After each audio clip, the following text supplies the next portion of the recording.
Hello, everyone. Welcome and thank you for coming out tonight to hear our guest speaker, Professor Rashid Khalidi. My name is Dorothy Lyon, and I'm a member of the Brooklyn for Peace Israel Palestine Committee.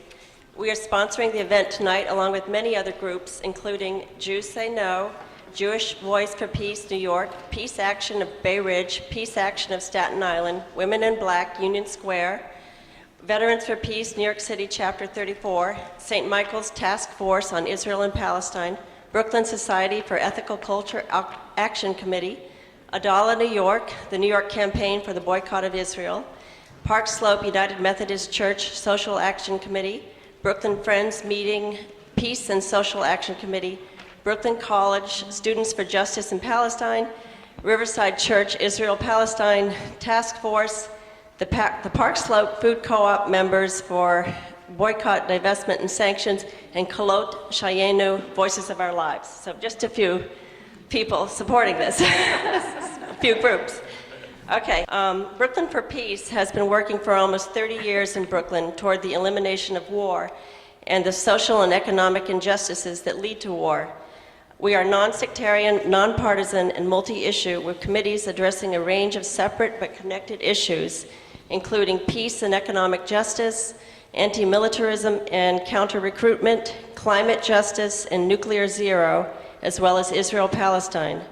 Part of the mission of the Israel-Palestine Committee is to provide accurate, unbiased information on the region, and that is why we are happy that Professor Khalidi has joined us to help us educate ourselves so that we can be more effective in taking action.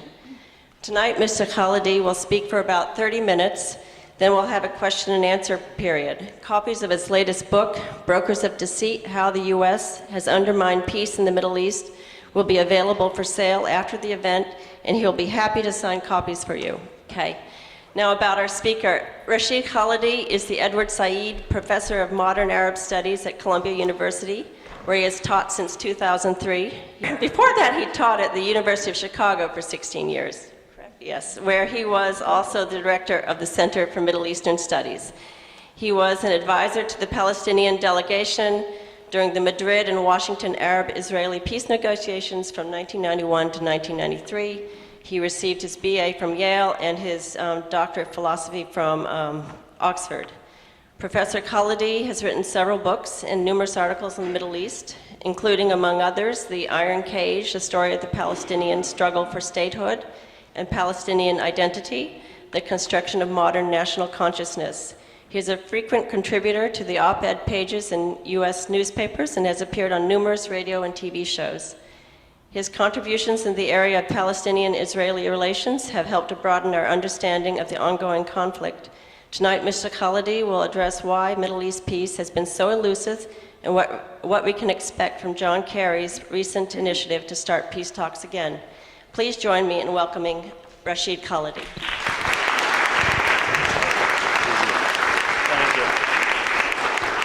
Thank you. Thank you all for coming. I've spoken in many religious places. I've spoken in mosques and churches and synagogues. I've never spoken in a Quaker meeting house. This is a new experience to me. And I'm going to be talking about something that, in fact, has very little to do with peace and pacifism and the things for which Quakers are known. I'm going to be talking about why there is no peace. And I end up talking a little bit about Secretary Kerry. In fact, I'll begin by talking a little bit about Secretary Kerry, but most of what I will be talking about will be drawn from my own experiences and from my research, and from, to a large extent, the book that was just mentioned, Brokers of Deceit. The title sort of gives it away. If you think it's not a suspense, it's not a thriller. The title tells you where I'm going with it. As we all know, for the last few months, the Secretary of State and his deputy, Martin Indyk, have been traveling around the Middle East, engaged in mediating renewed negotiations between the PLO and Israel. There's been an information blackout about these talks, and there have been very low expectations on all sides for their success.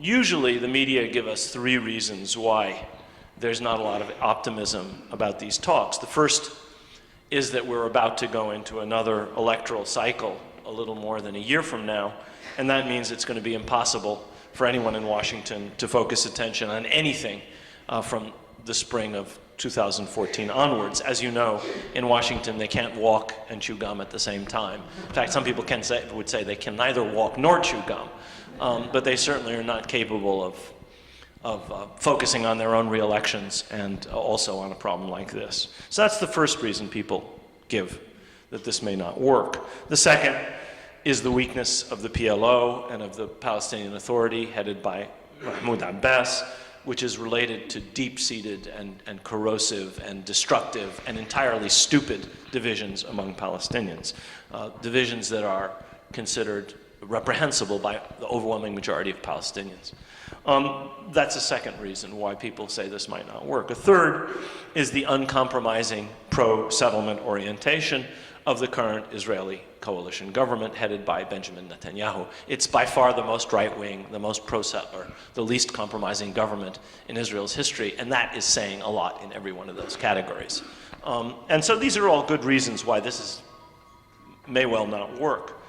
I would suggest there are other deeper reasons to look skeptically at the process that the Secretary of State and the President are engaged in. And I'm a historian, so I'm going to argue that it is actually necessary to go back and examine some of the structural reasons why in decades the United States has not succeeded in bringing about a settlement between Israel and the Palestinians. Going back at the very least to the Madrid Peace Conference, which took place in October, November of 1991, meaning 22 years ago, or going back to Camp David 35 years ago in 1978. And I'm going to start by taking us back to 1991. In the preparations for that Madrid Peace Conference back in October of that year, Secretary of State Baker sent letters of assurances to all the parties, one to Israel, Syria, Lebanon, Jordan, and one to the Palestinians. The letter to the Palestinians responded to some of the pressing concerns they had expressed to the Secretary of State over many months of negotiations. And he responded to these concerns in this letter of assurances by promising that the United States would oppose actions which were described as prejudicial or precedential to negotiations. In other words, the United States would oppose anything that would prejudice the negotiations that were about to begin, or that would establish precedents, unfortunate precedents, which would harm the negotiations. Such as Israeli settlement activity. In other words, back in '91, the US Secretary of State was making a commitment to the Palestinians that this was something that was bad for negotiations and the United States would oppose it. This was only one of several unkept American commitments to the Palestinians. The letter also said, and I quote, "The United States will act as an honest broker." This is in the letter of assurances. 2 administrations later, under President George W. Bush, during a subsequent stage of US-brokered Israeli-Palestinian negotiations, then Secretary of State Condoleezza Rice in 2008 told a Palestinian delegation she wanted to, I quote now, "I want to tell you what I think of your positions without hurting my role as an honest broker." So you see this term recurring over decade after decade after decade. This 1991 commitment, unkept commitment, I would add, and what Secretary Rice said in 2008 are reiterations of a central myth about this conflict. And this myth is that the United States serves as an honest broker between these two parties. In this book, I try to show that far from acting in such a fashion, for decades, the United States has behaved in a thoroughly one-sided way. In consequence, I'm cutting to the chase here, far from resolving this conflict, the United States has made it worse. And that is what has happened at every phase of this conflict since the 1970s, and I would argue, and I'll try and explain why I think this is the case, it's likely to do the same in this current iteration. Now, that's only one myth. There are many, many, many myths about this conflict. According to another myth, this is a conflict between near equals. We have the Israelis, we have the Palestinians. The Palestinians have their authority, the Israelis have their state. And according to this myth, these are equal parties in which one of them is not a victimizer and one of them is not a victim. And in fact, I don't know. Thank you, anyway. According to this myth, if there is any victim, it is Israel. And in fact, in the American media, Israel is systematically portrayed as being victimized by Palestinian terrorism, Palestinian aggression, and so forth. This is not the reality. Anybody who's even been there, and maybe some of you have been, or who are from there, and who have actually bothered to spend some time on both sides, knows that, in fact, this is a highly asymmetrical conflict. It is not a conflict between equals. It is a conflict between a powerful state that's been there for 65 years, very powerful in many ways, and which is fully supported by the greatest power in world history. That's this country, in case you had any illusions about that. On the other side, there is a divided Palestinian people, a large part of which has been living under occupation for 46 years, a people that has never in its entire history enjoyed self-determination or statehood, and have lived for their entire modern existence either under alien rule or dispersed in exile from their homeland. That's the reality, and how that reality can be transmuted into a conflict between equals, each with its own entity and in negotiations that are supposedly equal, is actually beyond me. I argue in the book that you have to go to language to understand how these myths can be created. Language has had an enormous importance in their construction. I quote George Orwell, who in 1946 wrote, and I'm now reading from Orwell's essay on the English language, "The slovenliness of our language makes it easier for us to have foolish thoughts. If thought corrupts language, language can also corrupt thought. Dishonest, corrupt language, in other words, ruins our thinking." The framing of this conflict using fundamentally dishonest terms like honest broker or peace process. They've been doing this for 35 years. This is a process, obviously. People have made careers, glittering careers in Washington. They're loaded down with honors. Have they produced peace?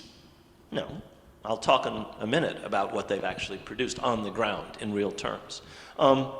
Use of these kinds of terms to describe what is actually happening has masked a reality, and that reality is a reality of continuing complicity of a series of US administrations in the continued dominance of the Israeli state over the Palestinians. This, in my view, has made the prospects of a settlement less likely. In other words, the United States has not helped to resolve this conflict. The United States has made this conflict infinitely worse, and I will try and explain why I think that's the case. And I'm arguing here that the distortion of language has made a big contribution to this process by corrupting thought and cloaking the real nature of the outcome.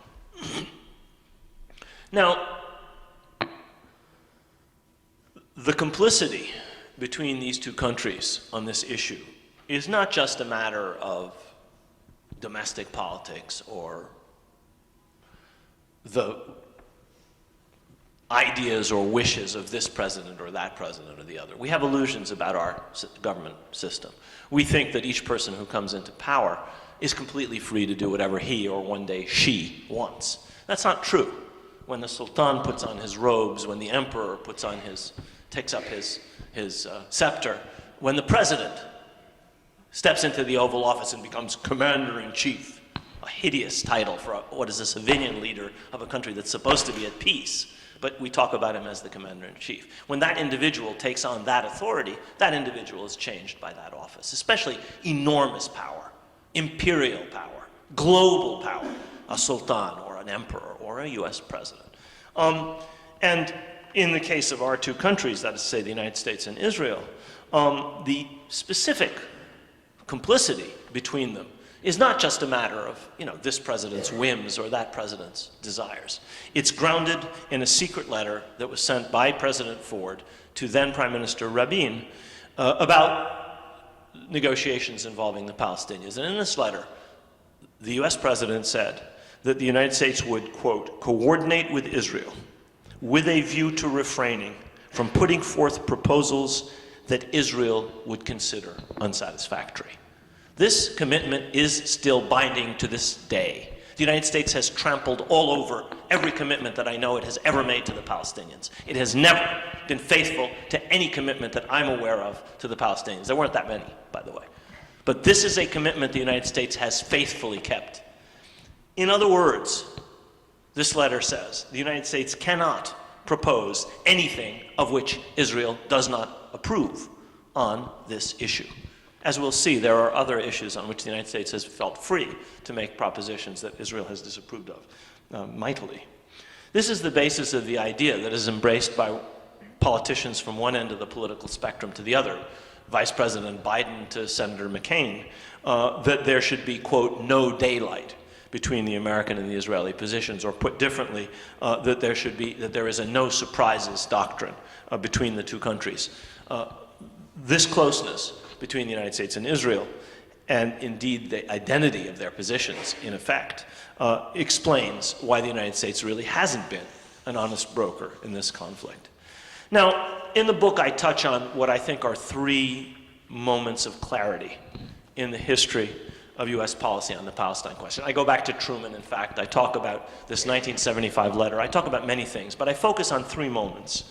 The first was starting with the Camp David agreements and peaking in the summer of 1982, when the United States decided to put forward the Reagan plan.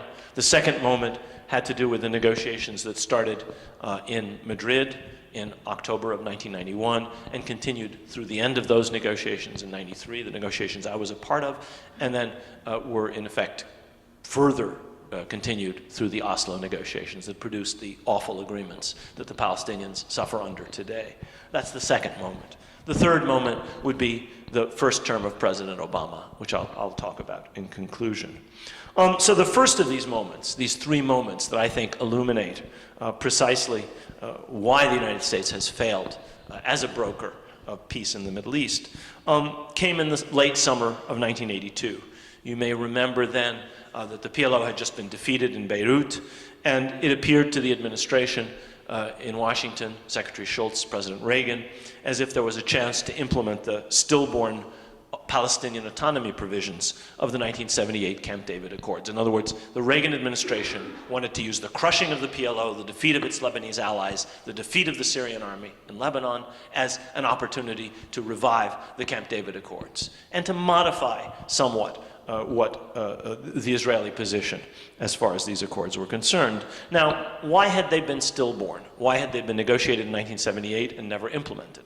The reason is that Israeli Prime Minister Begin had prevailed at Camp David over the objections of President Carter and Egyptian President Anwar Sadat in insisting that these accords deny the Palestinians all of the real constituents of autonomy. He denied them self-determination, he denied them control over land, he denied them control over water, and he said there would be no end to Israeli settlement expansion. Given those conditions, the Palestinians could have autonomy, he said. Very generous. In other words, Begin was refusing to allow the Palestinians anything that any of us would call autonomy. Another case of Orwellian language. Autonomy without autonomy, in effect. The Reagan administration perceived what it saw as the victory of Israel in 1982 and the victory of the United States in a Cold War proxy conflict with Soviet proxies as an opportunity to revive the Camp David Accords autonomy provisions. And so on September 1st, the president announced the Reagan plan. Now, a couple of weeks before he did that, a couple of weeks before Reagan went on TV to do this,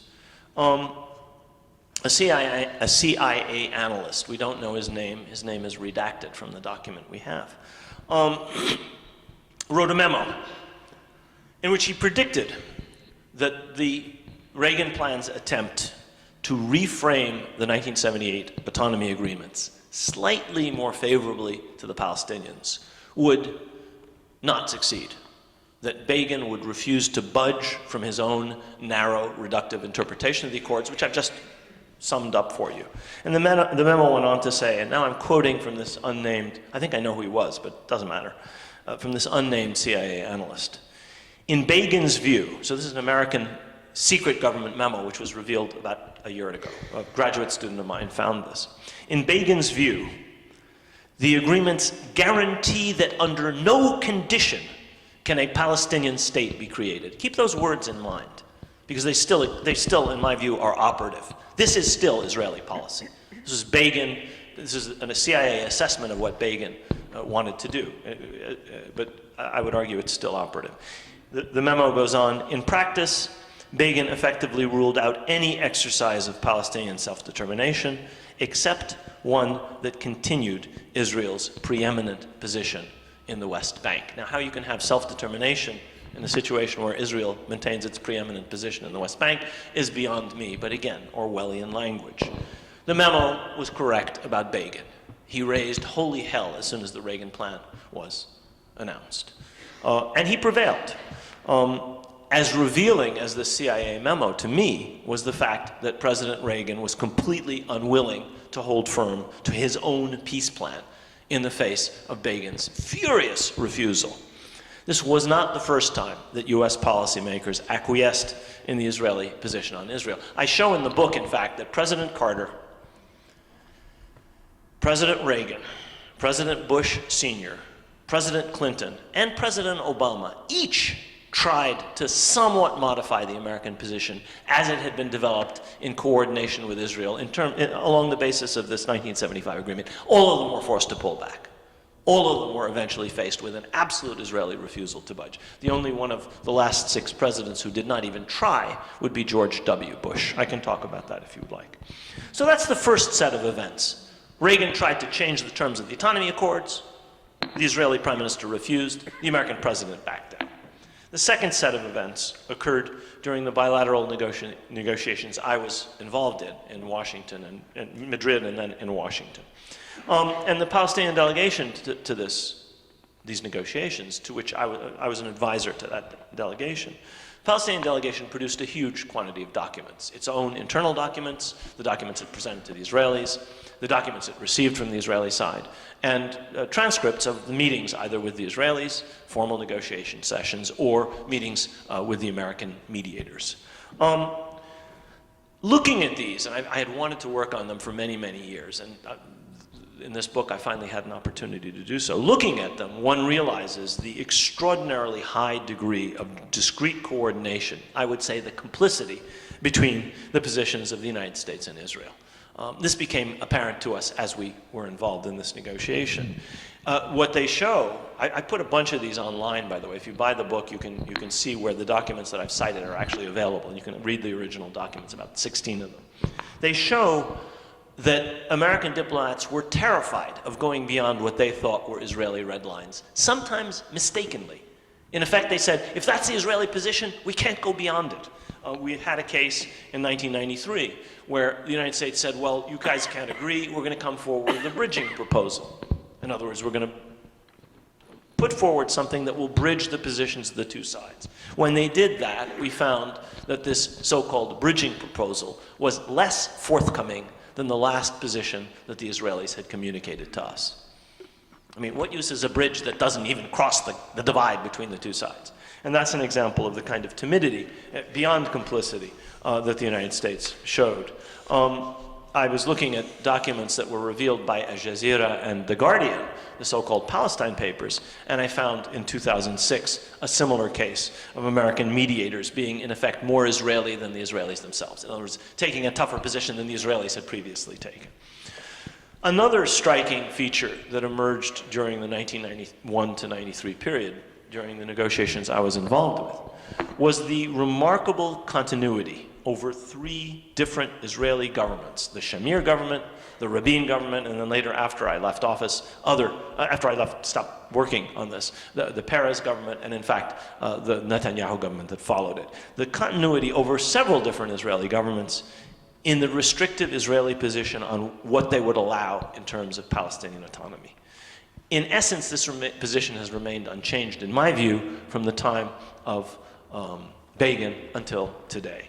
And this was in spite of the fact that Prime Minister Rabin made a major shift in several respects. He accepted to negotiate with the PLO, he accepted that the PLO represented the Palestinian people, and he accepted that the PLO leadership and a large body of their followers, military officers and soldiers and cadres and so forth, could return to the occupied territories. This represented a big shift.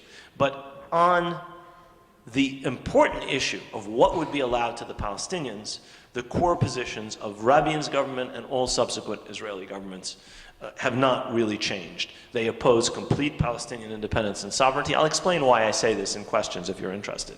They refused to end Israel's effective control over the West Bank, East Jerusalem, and in fact over Gaza from without, and they refused to end the colonization of the West Bank and East Jerusalem. These have been proven to be basically non-negotiable positions for every Israeli government.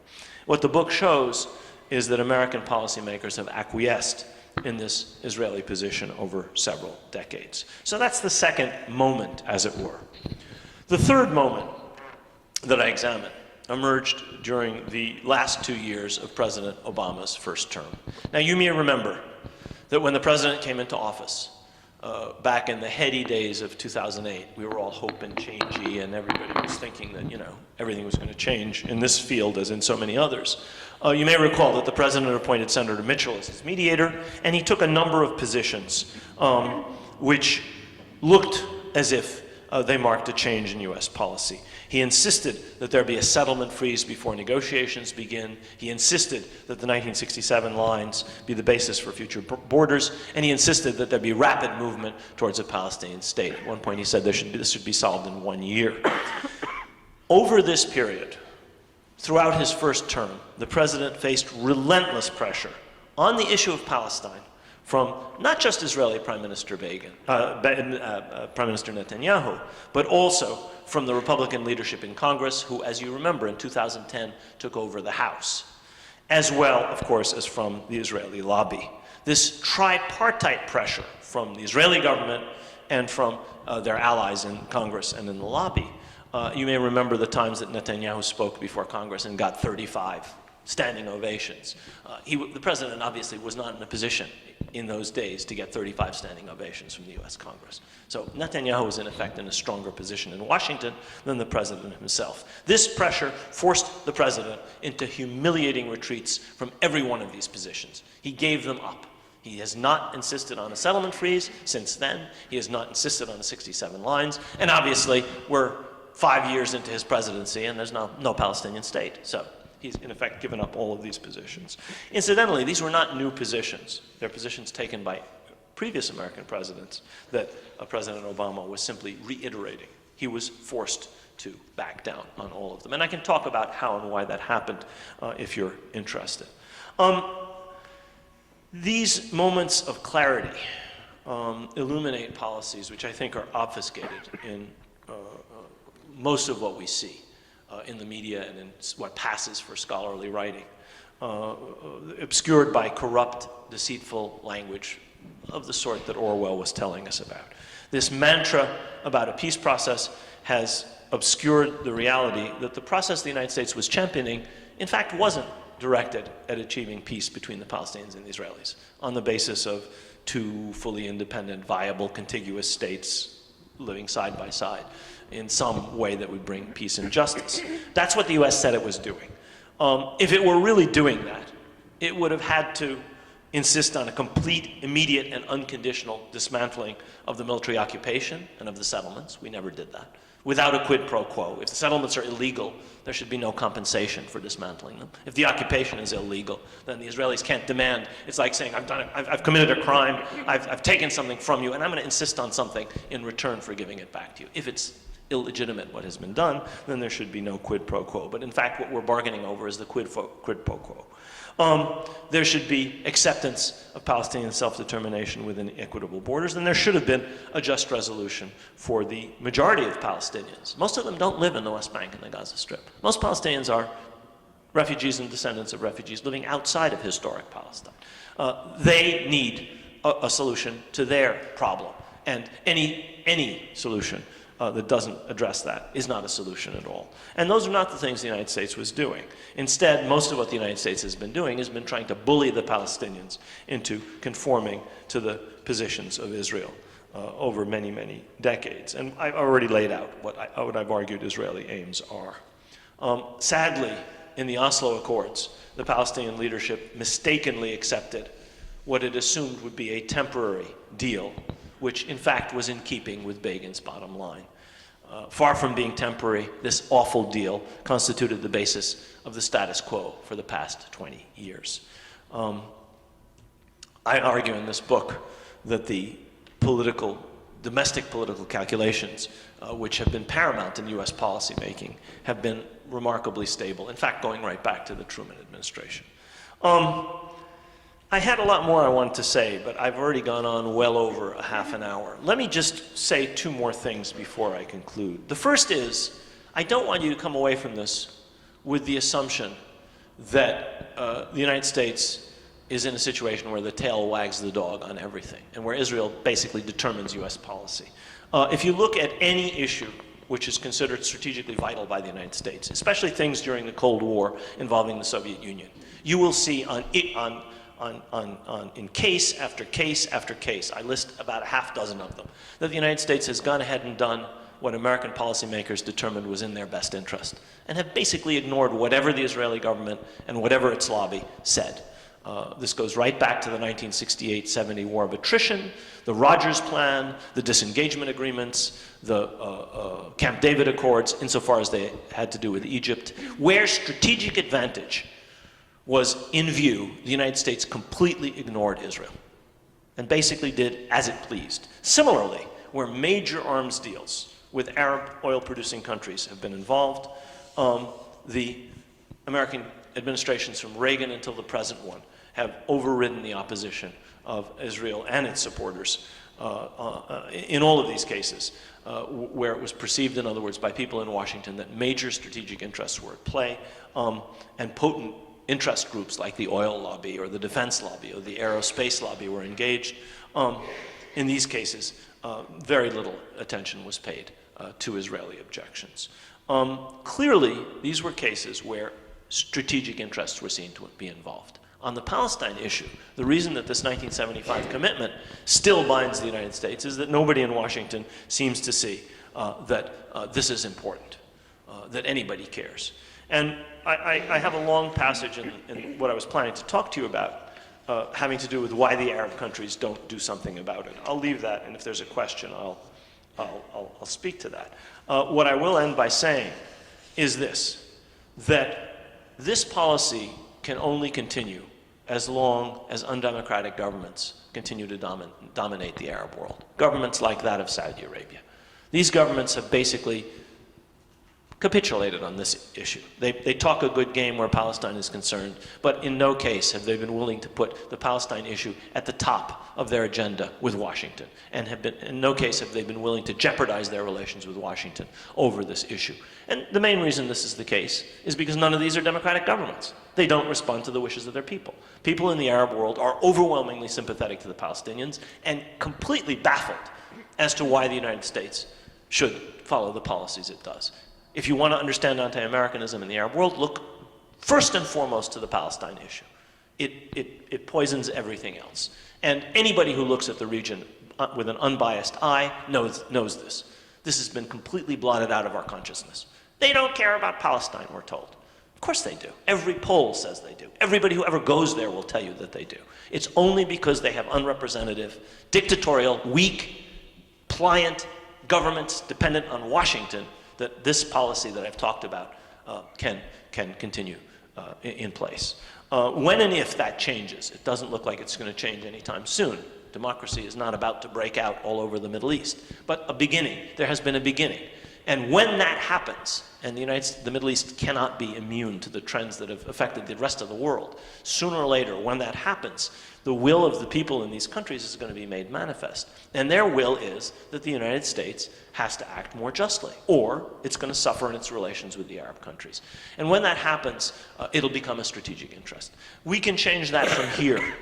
We can change that by making it clear to people in Washington that we don't accept the policy of supporting unrepresentative governments. We can make it clear by saying we don't accept the policy whereby the United States is aligned with injustice and oppression. We can change that here by trying to change this biased picture of the conflict, dealing with this horrid Orwellian language that you get every day in the New York Times and you get every day on television when television bothers to cover this issue. But until and unless we change things here, unless the Palestinians get their act in order, organize their own affairs, end this ridiculous, divisive, destructive split, and until the Israelis realize that there will be a price for continuing on their course. And until and unless those things change, I don't think we can expect a change in U.S. policy. So to conclude by talking about our friend, Secretary Kerry, not my friend, our Secretary of State, I suppose, I would just say that looking backwards on the basis of what I've just talked about, it's pretty clear that the United States, up to this point, has in fact made a settlement much less likely. I'm very wary of making predictions. I've often said that the job description of a historian does not include telling the future, and I'm not going to tell the future now. But I would offer that it is impossible to build anything lasting on the kind of rotten foundation that the United States has already established through its participation in this process so far. We have a situation here where the parties are negotiating from a position of gaping inequality. One is an occupier, one is occupied. The ostensible mediator overtly favors the stronger party. You have, in other words, a big, fat American thumb pushing the scale down even further on the side of the overwhelmingly dominant party. And the Oslo Accords and all the agreements thereafter that form the basis for this process are entirely based on Israeli blueprints, Begin's blueprint, essentially, that were intended to prevent an equitable two-state outcome. I think Begin has basically succeeded. I don't think such an outcome is very likely, or may not even be possible. Whatever transpires from what the Secretary of State is doing, I would argue that these conditions would seem to guarantee that the outcome will not be a just and lasting peace in which the Palestinian people end their century-long odyssey, and both peoples end up living in peace and in justice and in security, whether it's in one state or two states or some kind of confederal or cantonal or other arrangement that we haven't yet devised. If this history that I've very briefly summarized for you tells us anything, it's that the process the Secretary of State is engaged in cannot produce such an outcome. It can only extend into the future the entirely unsatisfactory status quo. Thank you.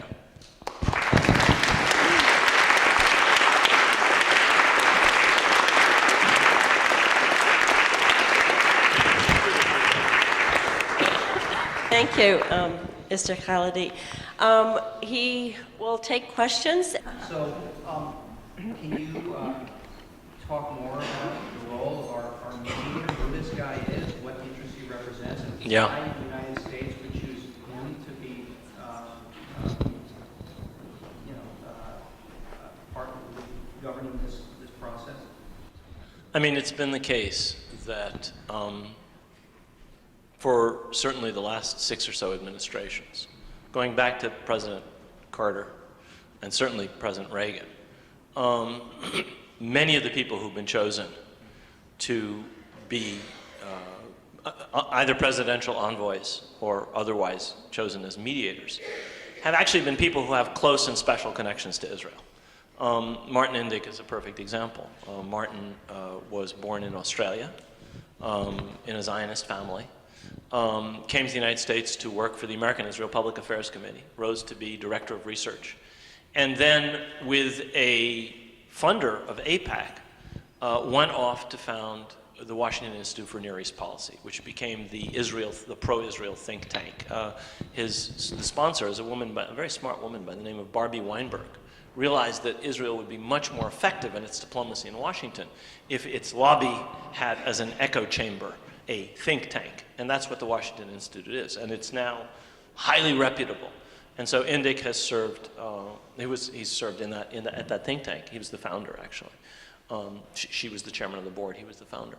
And I have an Indyk story. I mean, we dealt with him. He's mentioned a few times in the book. But my favorite Indyk story has to do with when the President Bush lost the 1992 elections.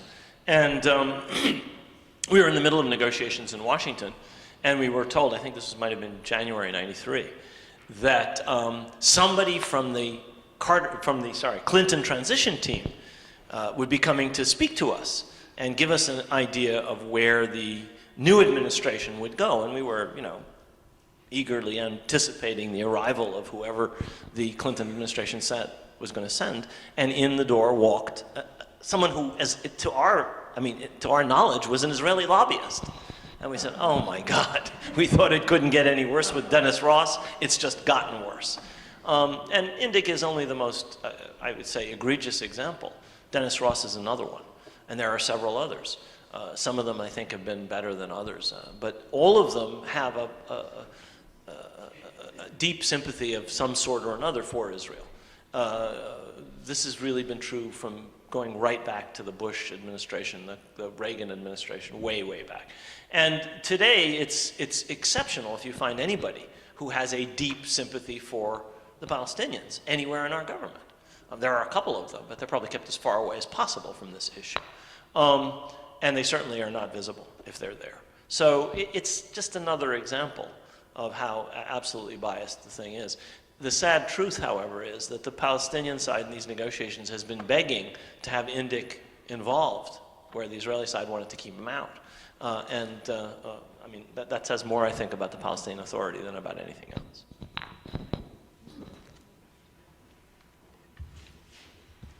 Question, what does the United States have to gain by being so pro-Israel?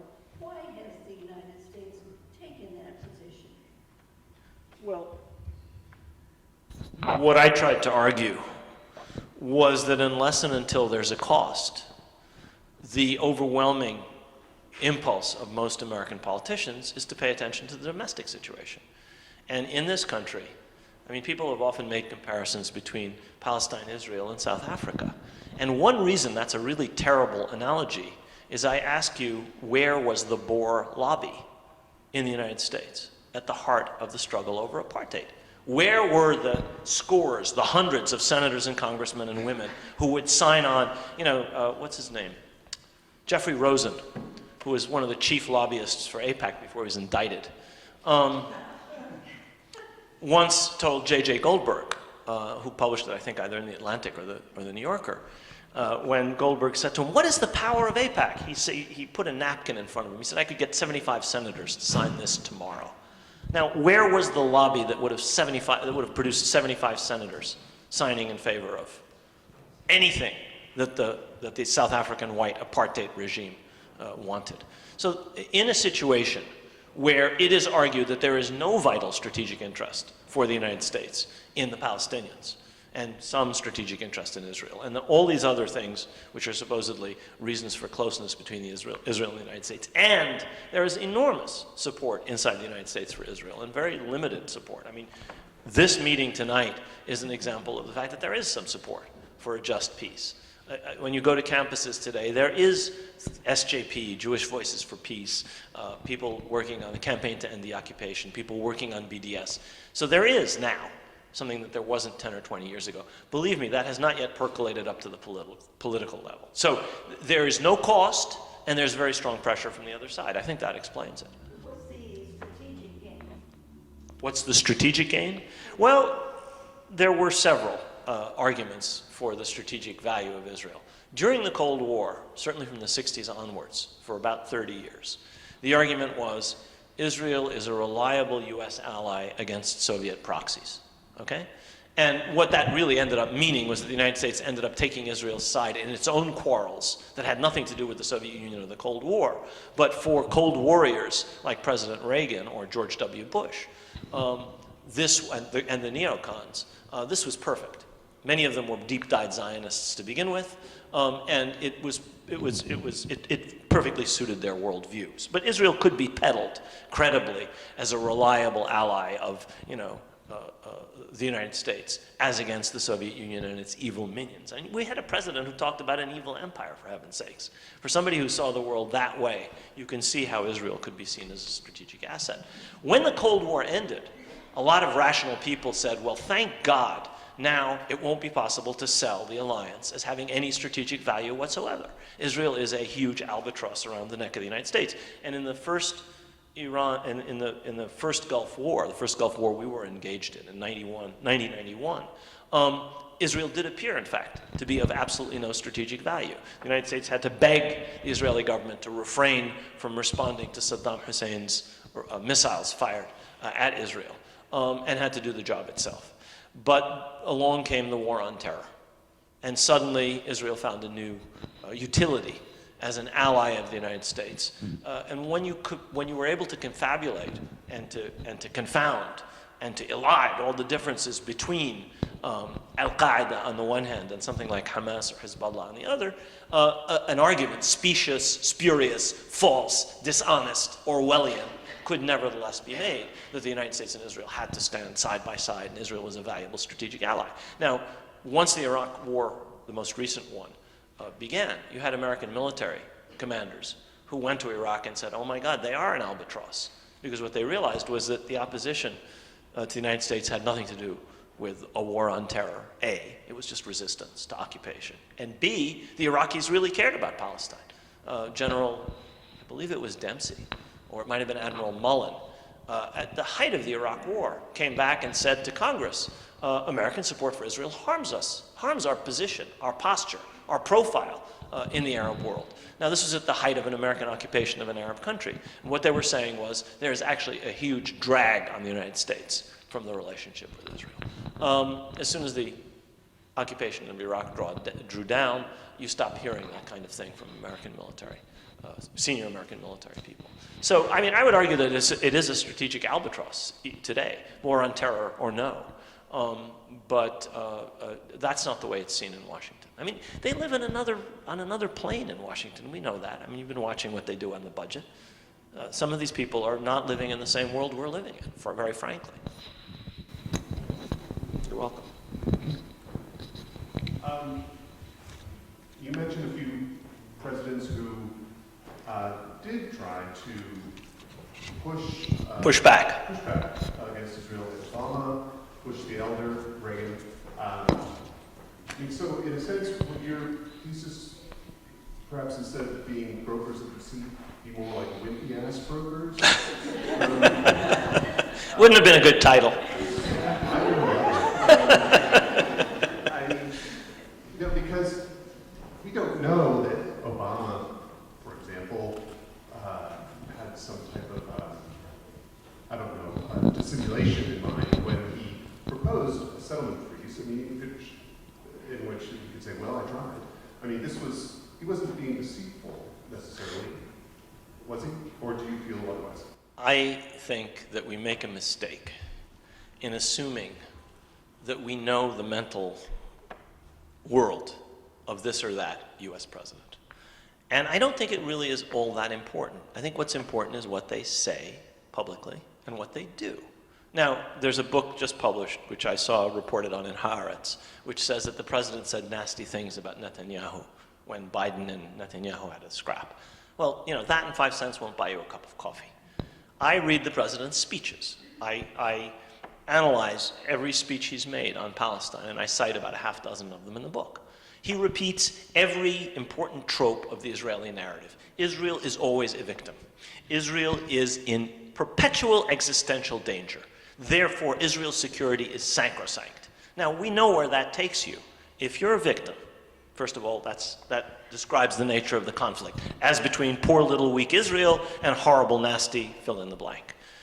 If Israel is in perpetual existential danger, anything is justified. And Israeli security is the most expansive term imaginable. Israeli security justifies a blockade on Gaza, which at one point banned pasta. That's security. And that's rooted in this imbecilic, dangerous, false narrative of perpetual existential danger. In fact, you know, there were 1 or 2 times in Israel's 65-year history when the nation was in danger. Okay, whether it was existential or not is a question for military historians. But it's not in perpetual existential danger. But the president has said that. I don't care what he thinks. I mean, I once knew him, and I couldn't tell you what he thinks today, but I don't think it's relevant. If he gives those kinds of speeches, if he follows those kinds of policies, I really think that's all that's important. I am positive that President Bush Sr., I am positive that President Carter, he said it publicly and he's written it. And I'm pretty sure that this president, and possibly President Clinton, and maybe even President Reagan, all of whom actually did push back, may have had views that differed from the policies that their administrations followed. Well, I don't really care. I think they have to go down on their knees and repent one day, but not before me or any of us. That's between them and whoever.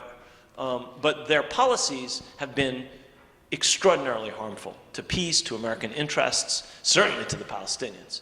And I don't think we should judge them on anything else but their policies. Whatever they said in private, maybe Michel or this or that confidant can tell us later. But I don't really think that's important. But what will it take, as you put it, for America to act more justly so that political prisoners like my father can be liberated once and for all? That's a very good question. Your father's case and the other defendants in the Holy Land case are not the only ones who've suffered from this perverted justice. Mohammed Salah in Chicago was charged with offenses that would have put him behind bars for decades, for an offense the same offense for which he had been convicted in Israel and served a couple of years. So here would have been a case, had the jury convicted, where the man would have spent many more years in an American prison for a crime committed allegedly in Israel, which the Israelis had already judged him for. And basically, anybody who's released after a year or two has done nothing, according to Israeli justice. If you're interested in Israeli justice, you only need to look at the movie The Law in These Parts, which shows how fundamentally unjust the justice system is. Even that justice system did not adjudge him of guilty of anything more than what a stone thrower would have received as a sentence.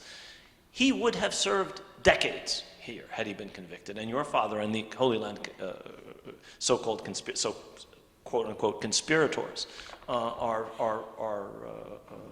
currently serving out enormously long sentences for crimes which, exactly as you say, in Israel would have given them much shorter sentences. We are adopting progressively methods that were abhorrent to our justice system, essentially importing them from the Israeli system. The Salah case and others are ones in which evidence obtained under torture was first admitted in US courts. We now do this as a matter of course. In fact, we torture now, or we have used torture. Cases in which torture has been employed have been brought by the US government, and convictions have been obtained. This is an Israeli precedent. It started with the Salah case. The same thing was true in your father's case. Evidence obtained under torture. And that is one of multiple examples of ways in which this, I don't know how to describe it. I'm not a lawyer, and I can't do this. If my daughter were here, she could explain it better than I, because she is a lawyer. This police state justice mentality, injustice mentality, has crept from the Israeli system into our system. There are many ways in which it's an all-American perversion of justice, what we now have vis-a-vis terrorism cases. But in some important respects, it is Israeli precedents. Precedents developed from the way the Israelis have operated, which unfortunately have made their way into our system, for our justice system. And it's a tragedy. How do we deal with it? Well, we have to know about it. People don't know about these things. So the first thing to do is to make these kinds of horrific cases more known. Do we really want to be a system in which evidence obtained under torture can be admitted in court? Nothing obtained under torture is reliable. Our own intelligence service will tell you that. But we still do it. People will tell you anything under torture. The history of it indicates that the methods that were used in Iraq and other places were derived from North Korean practices, which were not designed to produce confessions. They were designed to produce compliance. I will do whatever you want if you stop torturing me. And those protocols, which were the basis for much of what was done, are not designed to produce the truth. They're produced to design whatever the torturer wants. And so there's no reason, beside it being immoral and against international law and a crime against humanity, it doesn't produce the outcomes that we should want, which is if people actually do commit terrorist acts, that they should actually be the ones who did it and that they should be properly punished.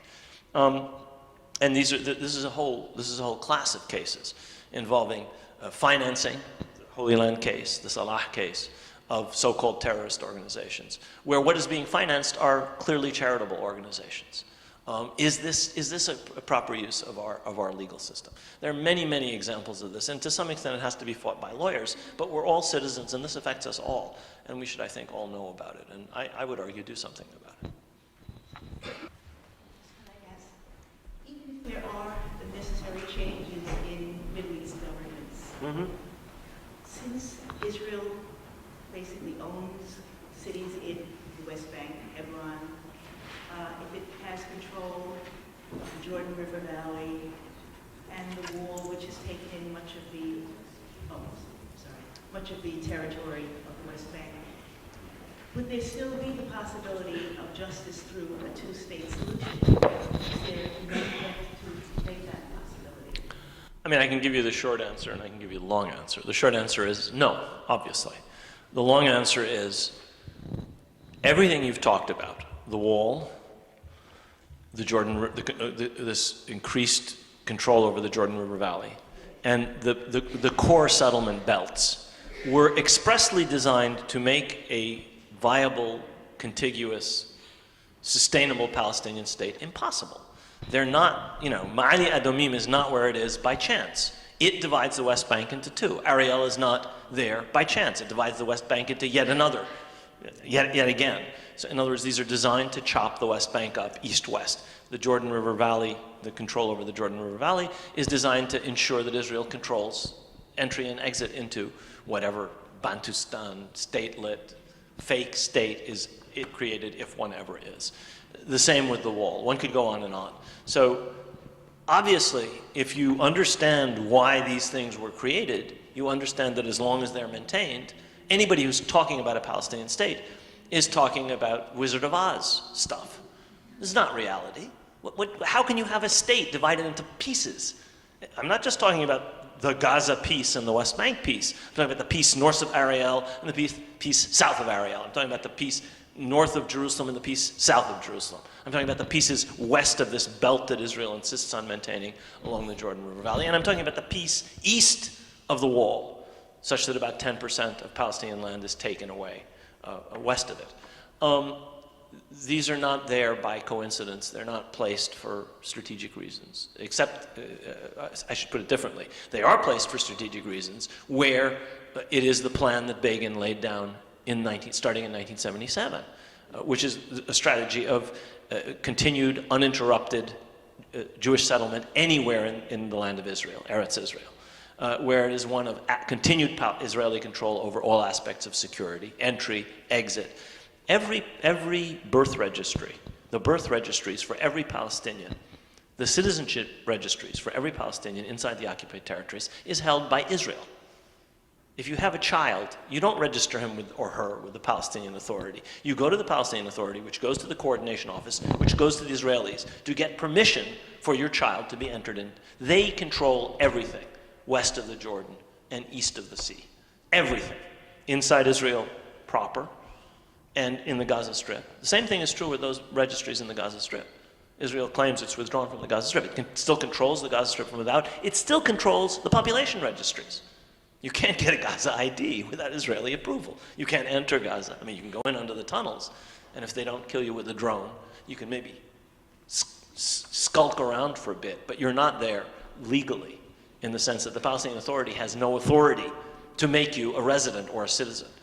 So we're talking about a system, what Amira Haas called a matrix of control, plus a system of occupying territory such that 60% of the West Bank is under Israeli control. They don't actually live on most of that. Most of that is military zones, green zones, firing zones, and so on and so forth. Some of it is land reserved for the further expansion of the settlements, but the Palestinians don't have any ability to control any of that 40%. And the overwhelming majority of the population is hemmed up in the less than 10% of the West Bank that is Area A. So that's not a state. It is inconceivable to talk about that as a state. It does inordinate violence to language to allow that travesty to be called a state. I mean, leave aside the violence to the people. Anybody who respects what they say should not allow themselves to call that a Palestinian state. That is a gussied up Palestinian prison forever. You can use any terms you want, and those would be more honest than calling that a state. So the answer is no, absolutely not, under no circumstances. You would have to completely lift the occupation, end Israel's control over the Palestinian people. This is very simple. Not simple to do, but simple to say. And settlement. You do not have the right to settle anywhere in the land of Israel. It's either Palestine or if you believe in a two-state solution. And one goes from there. One could go on with what would be the prerequisites, Jerusalem and so on and so forth. I haven't even talked about Jerusalem. It's yet another set of horrific conditions that are being imposed on the 250,000 or so Palestinians who live there. But all of those things would have to be reversed. And Tony Judd once said, what any politician has done, another politician can undo. I believe that in principle, but I have yet to see the American politician or the Israeli politician who would be able to reverse that dynamic.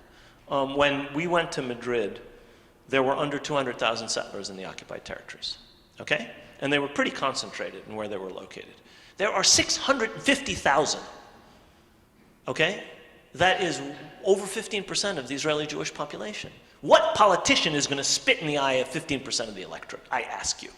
You say, okay, I'm going to just cross those 15% off, and I'm going to walk all over their interests, and I'm going to try and get reelected. That is what we have wrought.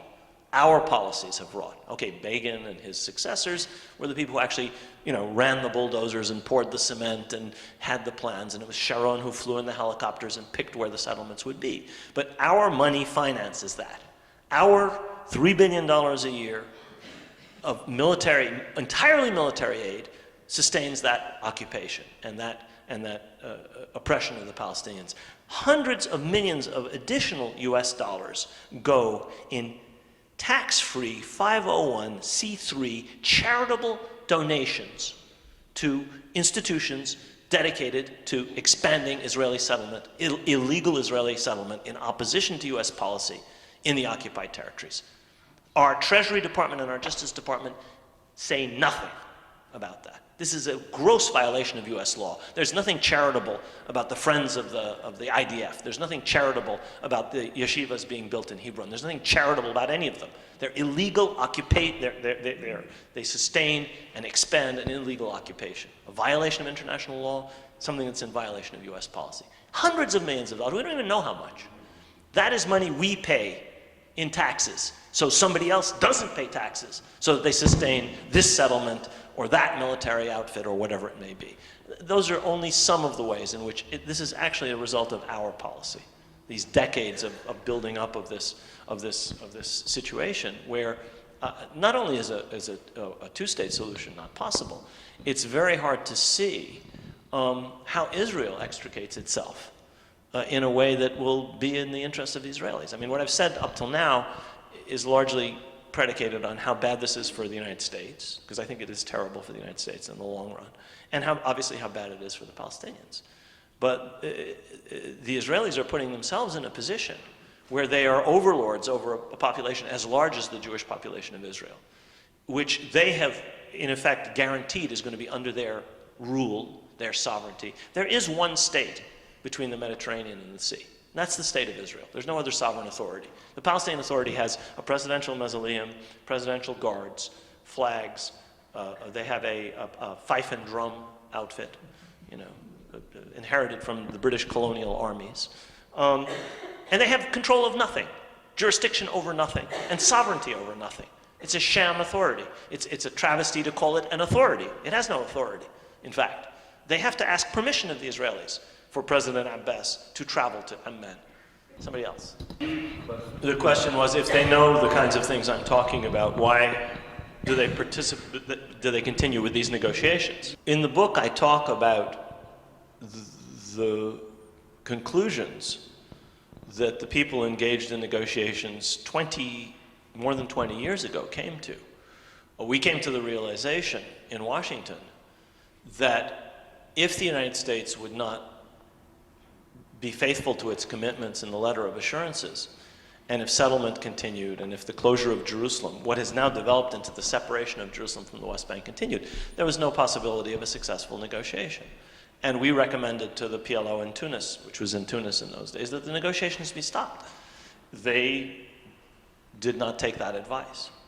And none of us, in the end, most of us didn't end up continuing. But by 1993, most of the people who went to Washington ceased to be engaged. And they didn't want us because they thought they knew better. And unfortunately, I think we have a leadership in the Palestinian Authority, as of this moment, in my view, illegitimate and unrepresentative in Ramallah, which is more concerned about maintaining its privileges and its perks and its VIP passes so it can come and go, and its offices and its cars and so on and so forth, than it is about the interests of the Palestinian people. And I don't think that's going to last. I don't think that they can possibly continue. But they are completely committed to this course. I hope that they will see the error of their ways, but I don't think that they pay attention to the things that I point out. They don't want to know these things. They're not interested, because I think it would negatively affect their interests. I hate to say this. My opinion of J Street. I think J Street represents maybe a beginning for some people who are afraid to appear critical of Israel, but who have begun to realize the enormity of what Israel is actually doing. And so I sort of see it as a way station towards people becoming completely, frankly, bluntly, openly critical of policies that are abhorrent to any human being, and taking that position without being afraid of social censure or family friction or public condemnation or kneecapping by the likes of Dershowitz and his ilk. I mean, I understand how dangerous it can be, especially if you're prominent or if you are well known, to take a position that's openly critical of Israel. For some people, this apparently serves as a shield. You know, when someone from J Street gets up, they say, "We are the pro-Israel, pro-peace lobby," and it's a way of protecting yourself, as it were. I think that if you're pro-Israel, it means you're pro the people of Israel. Then you have to be, you know, not just pro-peace. You have to be anti a lot of things. Racism inside Israel, against the Palestinian, 20% of Israeli citizens who are Palestinians. And not just racism, but the systematic oppression of these people, including the theft of most of their land going back to the late 40s and early 50s. You have to be not just against the occupation or against settlement, but you have to say, we have to be against American policies that sustain occupation and settlement. And one could go on. So I hope that those positions will evolve. You'd had nothing like this before, so I suppose it's a positive trend. But I think things like Jewish Voices for Peace, things like the many, many students, Jewish students I see in groups like the Campaign to End the Occupation and the BDS movement and JVP and Students for Justice in Palestine, represent what is frankly a more forthright engagement with this issue. I mean, look, you read something like the New York Times or the New Yorker, and you see things that on the face of them are simply, they simply involve contradictions that are absolutely impossible. Either, I don't know if any of you saw the piece by Ari Shavit on the massacre and expulsion of the population of Lid. What is not said in that article is so much worse than the awful things that are said. He talks about what is, if you read it, clearly a war crime. He never uses the word war crime. And he justifies it. And he doesn't talk about so much else. I mean, it was not as if those few tens of thousands of people were the only ones who were forced to flee. The overwhelming majority of the Arab population of Palestine, there were about 1.3 million, between 700,000 and 800,000 of them, the majority, were forced to flee in similar ways. And he never, I mean, that's the background to this. Right next to it is Ramli. The same thing happened to Ramli, another several tens of thousands. Never mentions it. It is one of the most extraordinary pieces the New Yorker has ever published. And it is typical of the kind of equivocation which is involved in saying, I'm pro-Israel. Well, if that's pro-Israel, you're pro-war crime. Okay? If that's pro-Israel. And that's what Shavit is basically saying. He says, I am pro-war crime. I recognize these are bad things. I mean, read the article. It's extraordinarily contradictory in its very essence. And that very much, I think, represents the way a lot of people here feel. But it is remarkable that some of this stuff is finally being talked about. I mean, I have friends who say, well, I'm glad that they're talking about Lid at all. And in a sense, that's true, I suppose. I mean, it's being talked about in the wrong way, but at least it's being talked about. So I don't know. I mean, on the one hand, you know, glass half full, you have people creeping out and being willing to say some things that they never were willing to say. I suppose that's good. Yeah, please. Hi. I'm wondering if you could comment on what influence you think the situation in Egypt over the last several years, and particularly the recent military coup and the civil war going on in Syria can have or is having on all of these issues about Palestine and Israel? You know, I actually don't think they're going to have that much long-term effect, because the Palestine question has been around for a very, very long time. It is affected, obviously, by what happens in the regional environment, very much so. It means, for example, that you're not going to have the kind of evolution. I don't know, where did the questioner go? I've lost you now. Where are you? The woman who asked the question. Oh, there you are. Sorry. I lost you for a second. No, stay seated. It's okay. Just so I see where you are. Certainly, it means that the likelihood of a rapid democratization of the Middle East is not on the horizon. And that is, to my way of thinking, one of the preconditions for people in this country being forced to recognize that you cannot allow Israel to step all over the Palestinians without there being any cost to the United States for supporting that process. Well, as long as you have tin pot dictators and petro-autocrats controlling Arab countries and ignoring their public opinion, or able to ignore their public opinion, you just don't have that kind of pressure on the United States. So that's one reason that, you know, the unsettled situation in the Arab world is bad. On the other hand, if you believe that the Arab countries pose a strategic threat to Israel, which in my view they don't and haven't for a very, very long time, if ever, then the state of complete chaos in the Arab world, which should be another reason for Israel to strike a deal with the Palestinians, because they're even weaker and less strongly supported by their Arab brethren. Unfortunately, what that will probably mean is that the Israeli position will get even harder, thinking, well, they're weaker, we can extract more concessions from them, which is probably not true. But that may be the way they think in this Israeli government. So I actually don't think that in the short run it's going to have an enormous effect. And these things can change rather rapidly. That's the other thing. I mean, I don't think the Syrian civil war is anywhere near ending, and though I devoutly hope that it ends very quickly. But when and if it ends, faster perhaps than we think, or hopefully not, over a longer period, the basic realities are still there. You know, part of Syrian territory is occupied. The Syrians are going to want it back, just the way the Egyptians wanted it back. And so, you know, nothing is going to change. The problem will be where it was whenever Syria finally stabilizes again. And when Egypt has a democratic government again, the Egyptian people will once again say, we want complete sovereignty over Sinai, and we want to have the problem of Gaza and the Palestinians solved. I mean, that's an Egyptian national interest. So, you know, it'll be there whenever this mess resolves itself. Hi. What would you say to the idea that the U.S. continued support of these policies that blatantly led to the Palestinians' loss of land and their lives, and to Israel's Jewish right of return to that entire land, rooted in this country's deep-seated racism? That it is actually a policy so that white supremacy reigns in that region? Well, I would say that you have other things that might be maybe more important than racism, though maybe it plays a part. One is this biblical thing, this connection to the Bible. And for many, going back to Balfour and the British government that issued the Balfour Declaration, it's clear that a certain kind of reading of the Bible, the Hebrew Bible in particular, was a big factor in support for Zionism, even by people who were themselves anti-Semites. I mean, Lord Balfour, the issuer of the Balfour Declaration, was the prime minister who was responsible for the Alien Exclusion Act of 1904, which prevented Jewish refugees of the Kishinev pogroms and other pogroms in Eastern Europe from coming to Britain. And whether he himself was an anti-Semite or not, anti-Semitism was the motivation for that law, and he was the prime minister. So, you know, I don't care what was in Balfour's heart. I can't tell. I can tell you that he was the prime minister who passed this racist Alien Exclusion Act. And those were the aliens being excluded.